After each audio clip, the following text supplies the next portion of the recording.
Okay, hello, ladies and gentlemen, and welcome back to A Raisin in the Sun. This is specifically assignment number 3, part A. So we're going to be reading I'm going to be reading the first half of assignment number 3. Make sure you're answering those questions for assignment 3. All the ones that you can answer should be about the first half of them.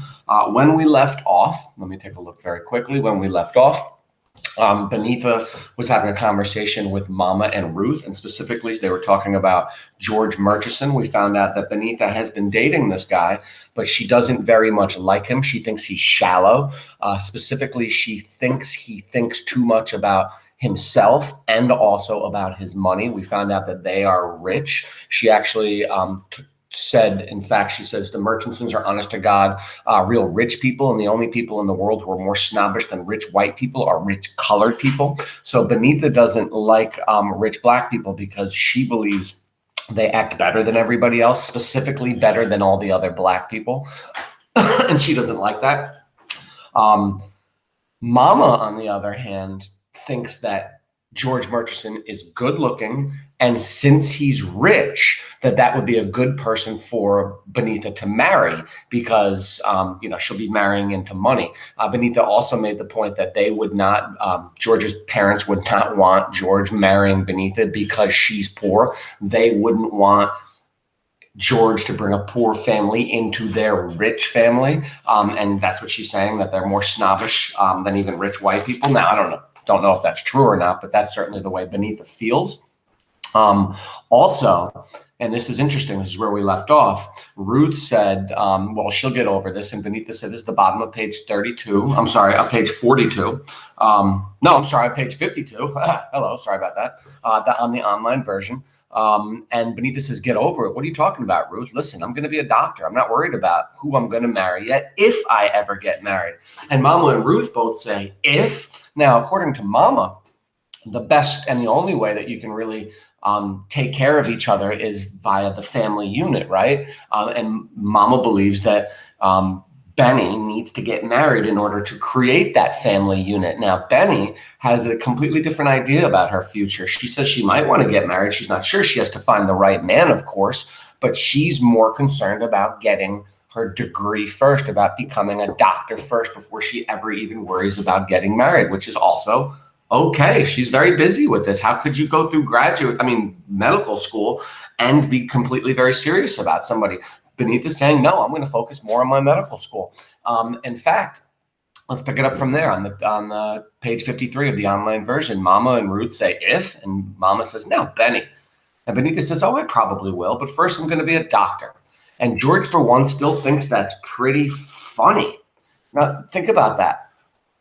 She says George still thinks that's pretty funny. In other words, he thinks it's a big joke that Benita is going to become a doctor. Not for nothing, but that is at any time, whether or not you're a poor family or a rich family, wherever you live, becoming a doctor is an amazing accomplishment. It's truly amazing. Now, I wonder if George is a little bit jealous because he couldn't do something like that, or maybe he could. I don't know. I don't know his intelligence level. But the fact that he thinks it's funny that Benita is becoming a doctor, I don't think it's that anybody is becoming a doctor. I think it's because she's a woman, and he thinks it's funny that a woman would want to do anything like that they would want to make themselves better, get a good job like that.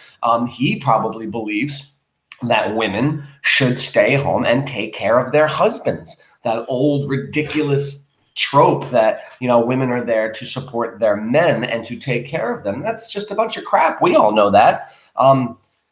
So let's see what Mama says about that kindly. Of course you're going to be a doctor, honey. God willing. Benita, dryly. God hasn't got a thing to do with it. Now, if you remember in our last assignment, Benita took the Lord's name in vain, and Mama got very angry about that. She said, in my house, you will not talk badly about God. Well, here, Benita just kind of stepped in it again, and she said, God hasn't, of course you're going to be a doctor, honey, God willing. And Benita says dryly, God hasn't got a thing to do with it. Benita's going to explain that with or without God, she's the one who has to do the work to be in medical school. But again, Mama doesn't see it that way. And remember, she is in Mama's house. And I said it before, I'll say it again. When you're dealing with your parents or even anybody else, it's just not nice to mock their religion or their beliefs. You don't have to agree with them, but you certainly don't have to mock them. Now, I don't know if Benita is mocking God in this, but she's certainly not agreeing with her mom that God has something to do with it. Let's continue. Oh, and by the way, I, Mr. Kenny, am never telling any of you to be God, to believe in God or not believe in God, or be religious or not religious. I am just reading you this play and telling you how the characters feel. All I ever want from you, ladies and gentlemen, is just to be good people. That's it.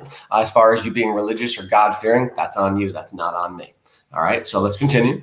Benita dryly, God hasn't got a thing to do with it. Mama, Benita, that just wasn't necessary. Benita, well, neither is God. I get sick of hearing about God. Benita, I mean it. I'm just tired about hearing about God all the time. What has he got to do with anything? Does he pay tuition? Mama, you got to get your fresh little jaw slapped. Ruth, that's just what she needs, all right. Benita, why? Why can't I say what I want to around here like everybody else? Mama, it don't sound nice for a young girl to say things like that. You wasn't brought up that way. Me and your father went to trouble to get you and brother to church every Sunday. Mama, you just don't understand. It's all a matter of ideas. And God is just one idea I don't accept. It's not important. I'm not going to go out and be immoral or commit crimes because I don't believe in God. I don't even think about it. It's just that I get tired of him getting credit for all the things the human race achieves through its own stubborn effort. There simply is no blasted God. There is only man, and it is he who makes miracles. Okay. Again, Benita is allowed and right to have her own opinion.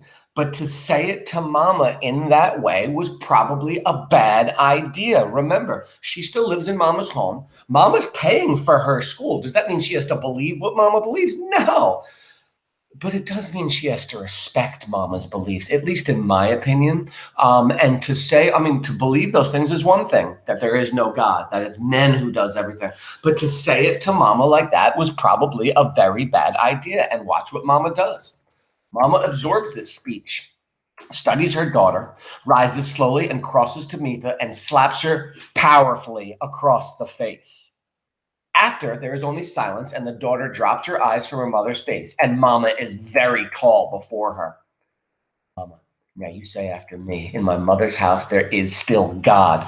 There is a long pause, and Benita stares at the floor wordlessly. Mama repeats the phrase with precision and cool emotion. In my mother's house, there is still God. Benita, in my mother's house, there is still God. A long pause.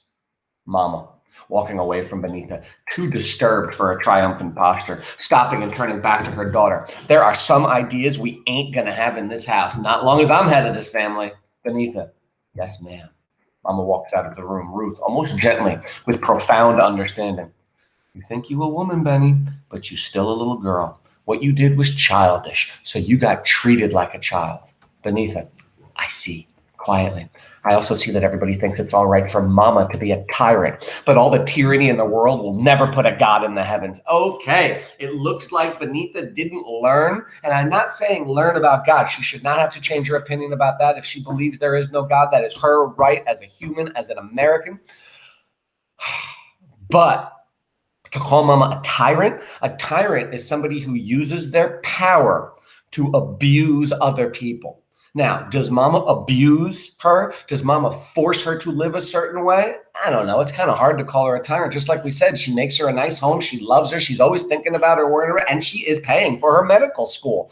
So again, I think Benita just showed, again, that Ruth was right, that she is still a child. She's still very young. Remember, she's only 20 years old. I don't know if you guys and gals know this, but your brain doesn't stop developing until you are 25 years old. So in many ways, Benita still is a child.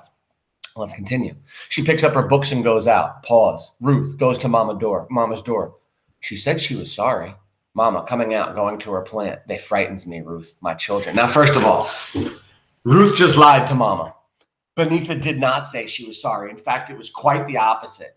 Benita said, but all the tyranny in the world will never put a God in the heavens. So she doubled down on it, but Benita was smart enough not to double down in front of Mama. Now, why does Ruth go in and say she said she was sorry? Why?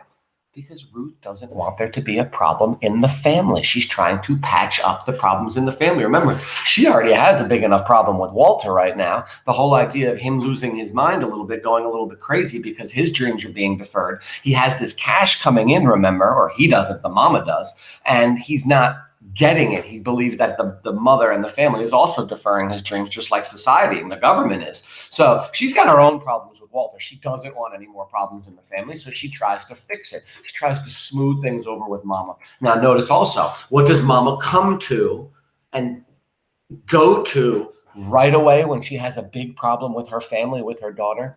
She goes back to the plant. Remember that one small little plant that lives in that one small little window that barely lives, that gets barely enough sunlight? So when Mama senses problems with the family, she goes to the plant and tries to fix the plant, because again, the plant is a symbol of the family. Her family also doesn't get enough light, enough sunlight. And of course, I'm speaking metaphorically here, but Mama's trying her hardest to keep them all together. Listen, Ruth, you got good children, Lena. They're just a little off sometimes, but they're good. No, there's something come down between me and them that don't let us understand each other, and I don't know what it is. Okay, here is the theme of the play. Again, what has come down between them?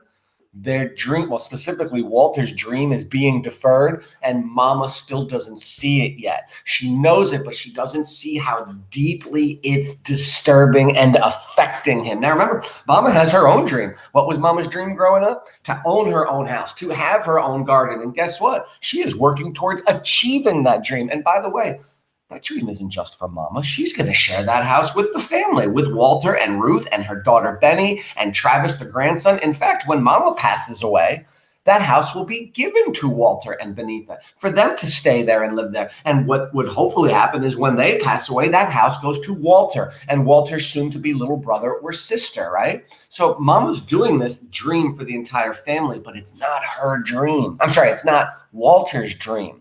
And that's what's coming down between them. Listen. There's something come down between me and them that don't let us understand each other, and I don't know what it is. One done almost lost his mind thinking about money all the time, and the other done commenced to talk about things I can't seem to understand in no form or fashion. What is it that's changing, Ruth? Now, so remember, the theme of this whole play was the theme of the poem, Harlem, and Lorraine Hansberry in this play is delving into what this does to families.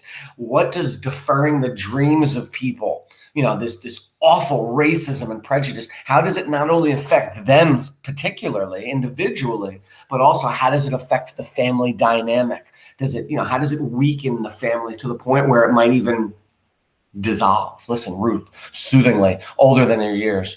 Now, you've taken it all too seriously. You just got strong-willed children, and it takes a strong woman like you to keep them in hand. Mama looking at her plant and sprinkling a little water on it. They spirited all right, my children. Got to admit, they got spirit, Benny and Walter. Like this little old plant that ain't never had enough sunshine or nothing. And look at it. She has her back to Ruth, who has had to stop ironing and lean against something and put the back of her hand to her forehead. Look, Mama just pointed out exactly what I've been saying. She actually links her kids to the plant. So there's no way you can deny now that this plant has become a symbol of the family. Look what she says.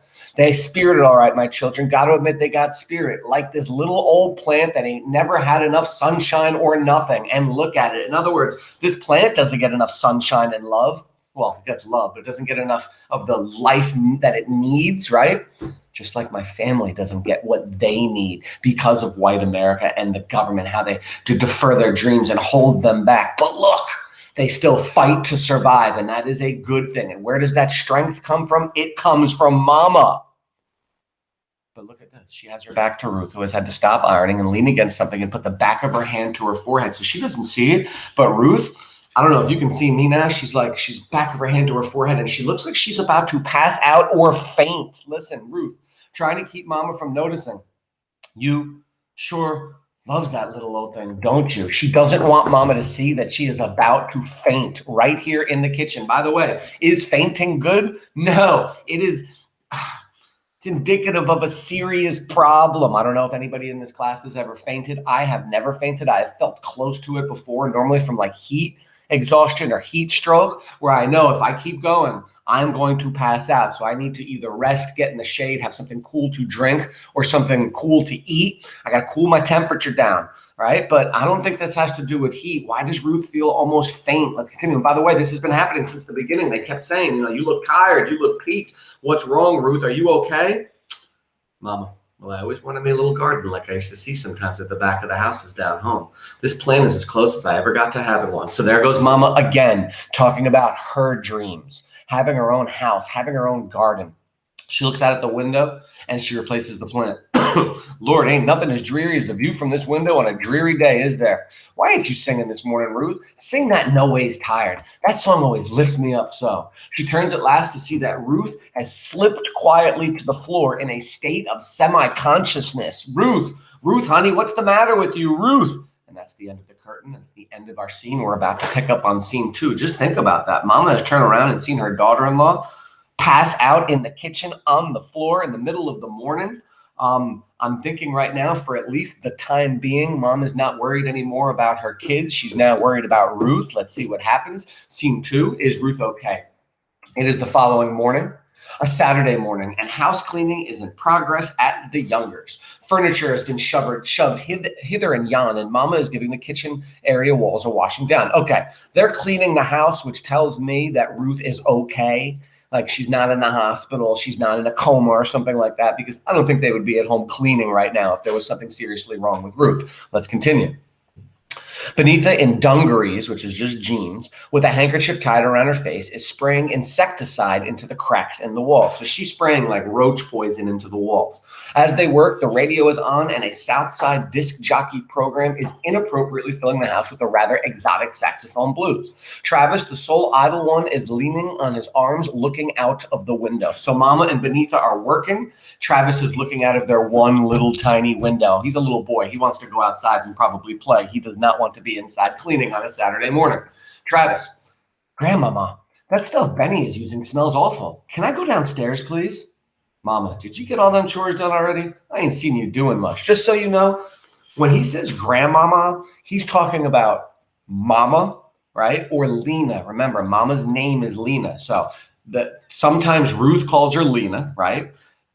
Because that's her daughter-in-law. It's not her real mom. So she calls her Lena, or Mom sometimes as her mother-in-law. Sometimes Benny and Walter call her Mama, of course, and Travis calls her Grandmama. So that's why you see those different names in case anybody was worried about that. So, Grandmama, that stuff Benny's using smells awful. Can I go downstairs, please? Did you get all them chores done already? I ain't seen you doing much. Travis, yes, I'm finished early. Where did Mama go this morning? Mama, looking at Benita. She had been on a little errand. The phone rings. Benita runs to answer it and reaches it before Walter, who has entered from the bedroom. Now, I want to point something out.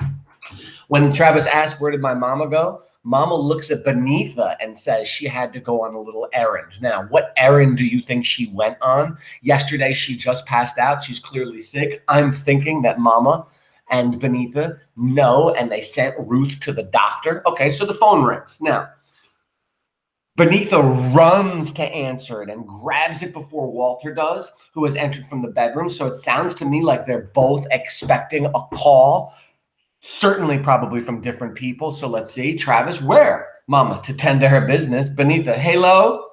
Disappointed. Yes, he is. She tosses the phone to Walter, who barely catches it. It's Willie Harris again. All right, so Benita is disappointed, probably for 2 reasons. One, it's not who she was expecting to call, but I think the real disappointment is the fact that it's Willie Harris calling for her brother. So she knows if it's Willie Harris calling for her brother, that Willie Harris and her brother are still planning on spending the insurance money, on Mama's money, on their liquor store idea, on their business idea. And Benita does not want that money to go to her brother or to Willie Harris. Walter, as privately as possible under Mama's gaze. Now, this is the old days, guys and gals, where there was probably only one telephone in the kitchen and it had the cord on it. You know, it was not a cordless phone. It was not a wireless phone. So when you got a telephone call in those days, everybody could listen to half of the conversation. And when I mean half of the conversation, I mean they can't hear the person on the other end of the phone unless that person speaks really loudly. But they can hear you in the room, so they can understand kind of what's going on. So let's listen to Walter's conversation with Willie, and let's see what Walter and Willie are talking about as privately as possible under Mama's gaze. Hello, Willie. Did you get the papers from the lawyer? No, not yet. I told you the mailman doesn't get here till 10:30. No, I'll come there. Yeah, right away. He hangs up and goes for his coat. Wait a minute. Stop. Did you hear that phone conversation? He says, hello, Willie. Did you get the papers from the lawyer? And he got his answer. And then he says, no, not yet. So what question did Willie just ask that Walter said, no, not yet? Well, look at Walter's next statement. I told you the mailman doesn't get here till 10:30. Wait a minute. I think Willie Harris just asked, did the check come yet? So, I mean, not for nothing. It's one thing for Benita to be expecting the check, and Travis and Ruth and Walter, they're part of this family. He was their grandfather, and this check, even though it goes to Mama, it's not their money. It's still part of the family's money in a way. But the idea that Willie Harris is asking about the check, imagine if you had a $150,000 check coming in this weekend, right? Oh, your mom did. And then one of your friends called up and said to you, and in front of your mom, yo, did that check get there yet? Come on, man. I want to get that PlayStation 5. Let's go. Come on, we're going out, right? We're going to spend some of that money today. How would your mom react if your friends were talking about the check? I think she would be very upset. I know I would be upset. I'd say, wait a minute, who are you talking about our money with? And then he says, no, I'll come there. Yeah, right away. He hangs up and goes for the coat. So it sounds to me like Walter has not taken no for an answer, and he is going to continue pushing for this liquor store to get this money out of Mama. Now, remember, Mama already told us what she's going to do with that money. She said there's two things that's going to happen with that money. Do you remember what they are? One, she's going to give part of the money for what? Benita's school, right? The other part of the money she's going to put down on a down payment for a home. So Walter is not getting any of that money. And he has been told you're not getting that money. It's not going to happen. But yet he's still going for it, which means he's going to be severely disappointed when it doesn't happen. I mean, he's making all these plans. He's making plans with other people. They're talking to lawyers already and whatnot. It's like, wait a minute. It's not even your money and you're making plans with it, which is very annoying. But my point is this. Look at Walter. He's excited. He has a dream right now. He's got something to look forward to. He never looks forward to going to his job and driving that rich white man around in his car. He hates his job. He gets treated less than dirt there. So he never looks forward to it. In fact, he dreads going to it. Now look at Walter running around. He's got plans. He's got dreams. The unfortunate part is those dreams are going to get crushed. And he's going to blame who for it when they do get crushed? This time, he's going to blame his own family. He's going to blame his mama. He's going to blame his wife for not getting Mama to do it. He's going to blame his sister for not getting his Mama to do it. Oh, you know he's going to blame his sister for not getting his Mama to do it. And also the fact that his sister is getting part of that money for her medical school, but he's not getting part of that money for his business. Oh, he's going to lose it. And it's not going to be good. Remember our poem, Harlem. What happens to a dream deferred? Does it sag like a heavy load, or does it explode? Let's wait and see what's going to happen to Walter when he sees that this dream is being deferred even by his own mom. Now, is his mom right to defer it? Heck yeah. But he's not going to see it that way. Let's continue. Benita, brother, where did Ruth go? Walter, as he exits, how should I know? Travis, wait a minute, stop. Benita just asked Walter, where did your wife go? And Walter looks at her and says, how should I know? The answer to that is, dude, it's your wife. Of course you should know. And by the way, does he even know that she passed out yesterday? And if he was told, does he even care? I'm getting the feeling right now, how should he know? Well, first of all, it's his wife and she's sick. He should know this. I'm sure they probably told him. I don't think he's even listening. What does it show you he only cares about right now? This dream of his. It has completely taken him over. Travis, oh, come on, Grandmama. Can I go outside? Mama, oh, I guess so. You stay right in front of that house, though, and keep a good lookout for the postman. Travis, yes'm. He darts into the bedroom for stickball and bat, re-enters and sees Benita on her knees, spraying under the sofa with her behind, which means her butt upraised. He edges closer to the target, takes aim, and lets her have it. So he whacks her in the butt with his stickball bat. If you don't know what a stickball bat looks like, it's like a broomstick handle without the broom on top. It's just a big, long wooden stick, and he whacks his sister on the booty. Now, does he do this to hurt her? No, he's having fun. It's just showing you. Actually, I'm sorry, that's his aunt, not his sister. It just shows you that Travis is still a little boy and he does not sense any of the problems that's going on in the house right now. He's a 12 or 10-year-old boy. He's excited. There's money coming. Everybody's happy. There's things are going on. He doesn't really understand that where they live is so crappy and awful. It's all he's ever known. He loves his family and he's happy, but the adults know better. They know they need to get out of here. Leave them poor little cockroaches alone. They ain't bothering you none. He runs as she swings the spray gun at him viciously and playfully. Grandma, grandma, mama, look out there, girl, before you be spilling some of that stuff on that child. Travis safely behind the bastion of mama. That's right. Look out now. He exits beneath it dryly. I can't imagine that it would hurt him. It has never hurt the roaches. So Beneath is being sarcastic now. Would she have sprayed her brother with the insecticide? No, of course not. She was playing and doing it. But her joke is it ain't killing the roaches. In other words, they do this spraying every Saturday, and yet there's still roaches there all the time, which shows you how dirty and gross this apartment building that they live in. And you know what? They pay good rent money for this. It shows you how awful the Black people are treated in these times. They're kept in these awful apartments and they have to live with roaches and raise their families with roaches and rats and whatnot. It's awful. And they deserve better.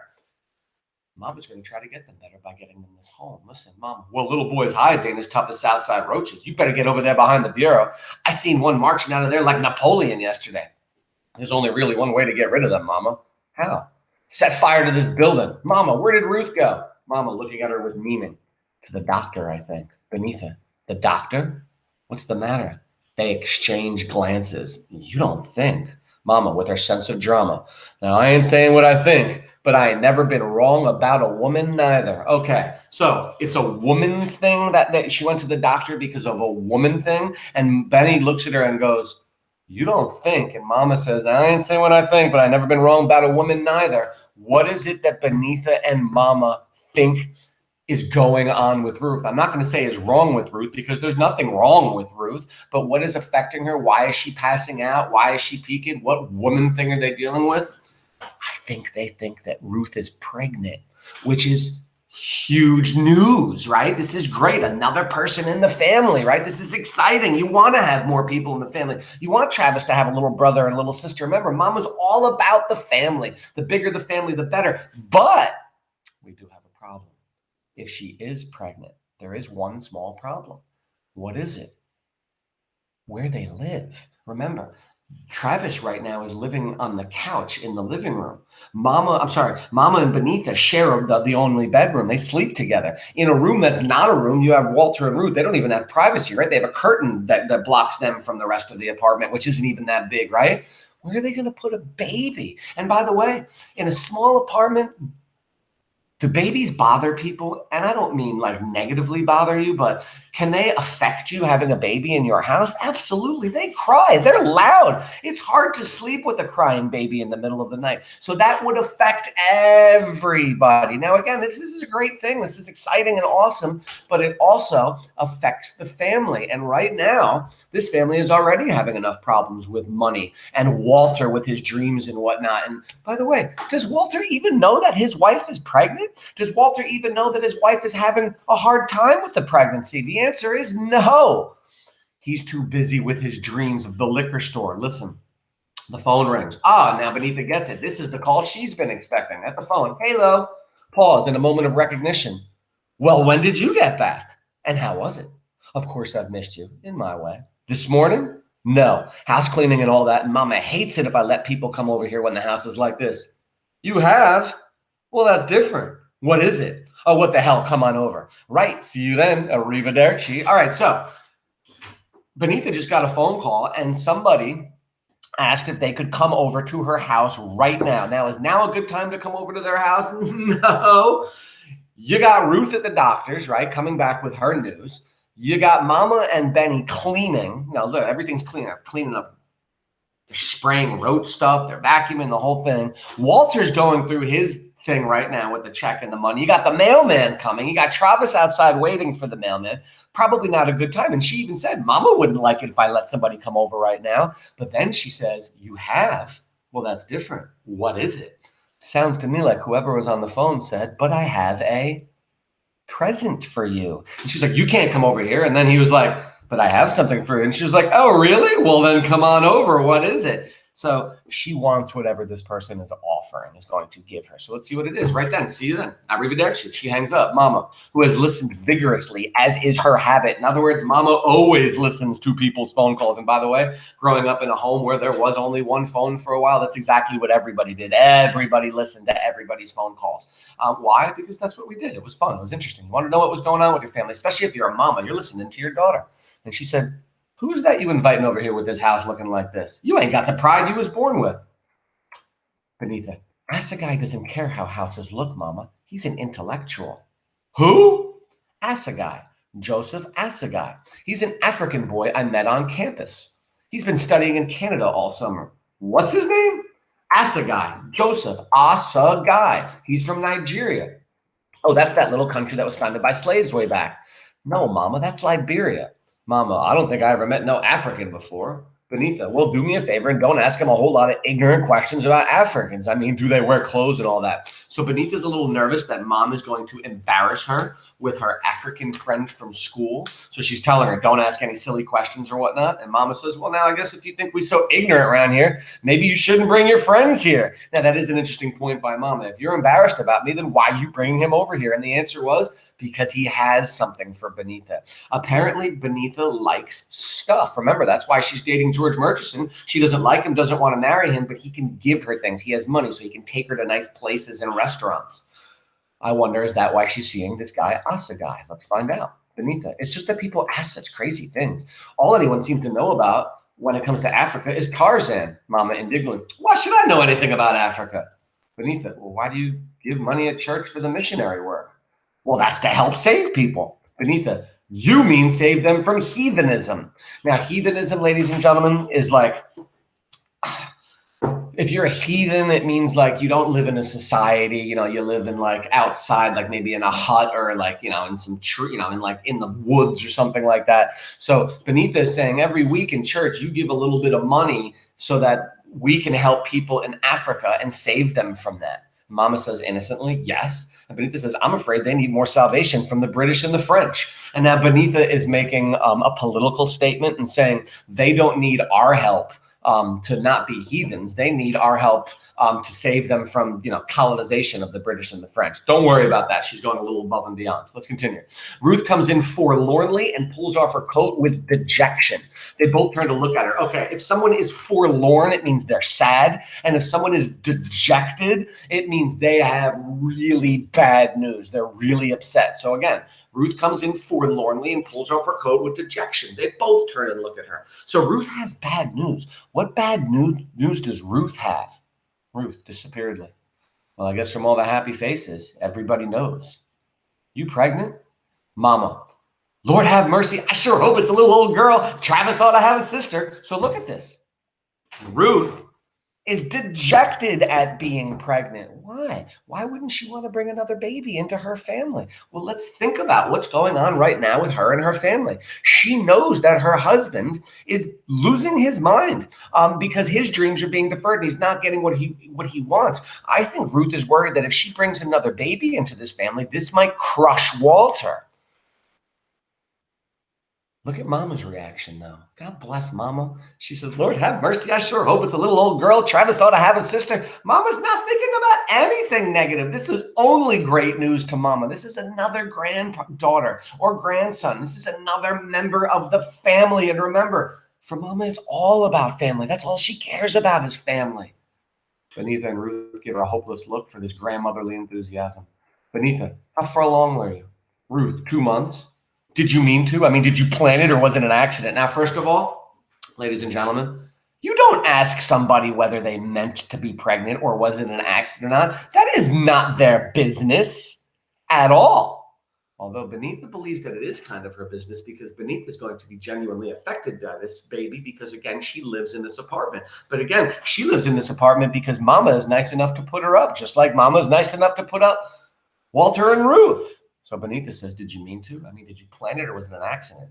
And Mama says, what do you know about planning or not planning? I guess what Mama is asking is, wait a minute, Benny, what do you know about planning or not planning? In other words, you're only 20. What do you know about having babies? Now, not for nothing. At 20 years old, do all girls and boys know where babies come from? Of course they do. I think mama just wants her kid to be a kid for longer. She doesn't want her 20-year-old to even be talking about having babies because she doesn't want her 20-year-old to have a baby yet. Also, Benita's studying to be a doctor. I think she knows where babies come from. Mama, what do you know about planning or not planning? Benita, oh, Mama. Ruth, wearily. She's 20 years old, Lena. Benita, did you plan it, Ruth? Ruth, mind your own business. Benita, it is my business. Where's he going to live? On the roof? Now, that's a really interesting question, and it was not fair for her to say, but at the same time, it is kind of fair for her to say because they have to talk about this. Where are they going to keep this child? Where is the baby going to live? I mean, there's no more room in this apartment for anybody. There's silence following the remark as the three women react to the sense of it. Gee, I didn't mean that, Ruth. Honest. Gee, I don't feel like that at all. I think it's wonderful. Now, first of all, of course she feels that way. That's what she just said. And of course she does not think it is wonderful. Just listen to the way she says it. Ruth, dully, wonderful. So Ruth definitely doesn't think it wonderful, which is so very sad. This should be an amazing thing. We're having another child. Yes, this is a beautiful thing. But again, Ruth is worried about the family they have right now, that they live in such squalor and poverty. And when you add children to that, that makes the poverty worse because you have to pay more for the baby. Babies are expensive. So that baby's going to take money out of the money that they already don't have. Benita, yes, really. There's a sudden commotion from the street, and she goes to the window to look out. What on earth is going on there? These kids. There are, as she throws open the window, the shouts of children rising up from the street. She sticks her head out to see better and calls out, Travis, Travis, what are you doing down there? She sees, oh, Lord, they're chasing a rat. Ruth covers her face with her hands and turns away. Mama angrily, tell that young'un to get himself up here at once. Benita, Travis, you come upstairs at once. Ruth, her face twisted, chasing a rat. Mama looking at Ruth, worried. Doctor say everything going to be all right? Okay, that's where we're going to stop. But I want to point out one last thing. You've got Ruth standing here now with this new baby in her belly, and she's worried about how she's going to afford it, what it's going to do, this new baby, to her husband and her husband's psyche and his dreams and everything. Because, he's having such a hard time now. What is a baby going to do to him? She thinks it's not going to make him happy. It's going to push him over the edge the wrong way. Plus, she's thinking, this is where I live. At the same time that she's contemplating bringing a new baby into the family, her son is outside chasing a rat with his friends. Guys and gals, could there be anything more disgusting than chasing a rat? Think about this. You're supposed to be running from a rat. Ew, rats, get away. But he's chasing it like it's fun, which tells us that Travis, how he's growing up is affecting him. He thinks it's okay to be chasing rats. That's not okay, but that's the neighborhood that's doing it to him because he lives here. He thinks it's normal. Guys, it's not normal. And she's worried, oh my gosh, I'm going to bring another baby into this abnormal, poverty-ridden hole. Oh my, and so it's affecting her negatively. And then we'll finish it off by just saying, and Mama says, doctors say everything all right? And Ruth says, yeah, she says everything's going to be all fine. And Mama immediately suspicious. She? What doctor you went to? And that is where we're going to stop right there. So Mama instinctively knows that something is wrong. Ruth did not go to the regular doctor because their regular doctor is a man. So that she went to a female doctor means she did not go to the regular doctor. What doctor did she go to? And we'll talk about that when we pick it up. Our next assignment, which would be assignment number 3, part B, which we will pick up tomorrow. Everybody have a lovely day. Thank you for your time and your energy.